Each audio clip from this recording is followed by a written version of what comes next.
სიღნაღში 24 საათიანი წყალმომარაგების პროექტი სრულდება. მუნიციპალიტეტში პრობლემის მოსაგვარებლად მილიონობით ლარი დაიხარჯა.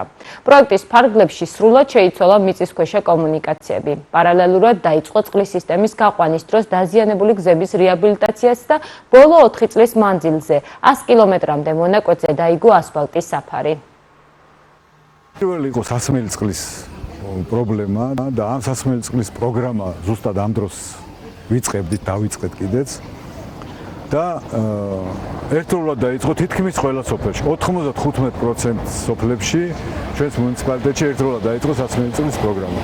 ეხლა ეს პროგრამა დასასრულს არის მიახლოებული, პრაქტიკულად უნდა ვთქვათ, რომ დასრულებულია და მიმდინარეობს მიღება-ჩაბარების პროცესი, ანუ მშენებელი კომპანიიდან დამკვეთთან გადაბარების პროცესი და ამას იმიტომ ვუწევ ხალხს, რომ ამ პროცესის მერე ეს სისტემები უკვე სრულად დაგვანახებს საკუთარ რესურსებსაც, შესაძლებლობებსაც, სიკეთეებსაც და იმ ხარვეზებსაც, რომელიც შეიძლებოდა, რომ პროექტირებისას გამორჩენილი ყოფილიყო, ან წინასწარ ვერ ყოფილიყო გათვალისწინებული.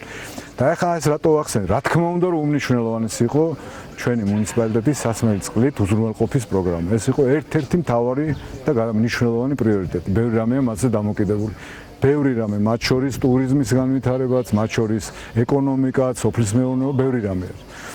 და ელემენტარულად კეთილდღეობის განცდაც რა აქედან იწყება.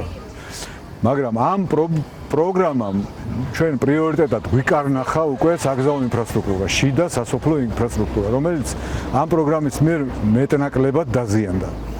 ამიტომ პრიორიტეტების ნაწილში ჩვენ ეს რა თქმა უნდა რომ აუცილებლად გავითვალისწინეთ კიდეც და მინდა გითხრათ რომ ამ 4 წლის განმავლობაში საგზაო ინფრასტრუქტურის მიმართულებით შიდა სასოფლო ინფრასტრუქტურა, საგზაო და ასევე ცენტრალურიც, იმიტომ რომ მაინც ჩვენი მუნიციპალიტეტის საზღვრებშია და მე მიმაჩნია რომ ეს ჩვენი ცენტრალურ ხელისუფლებასთან ადგილობრივი თვითმმართველობის ერთობლივი მიღწევა არის და ერთობლივი შედეგია.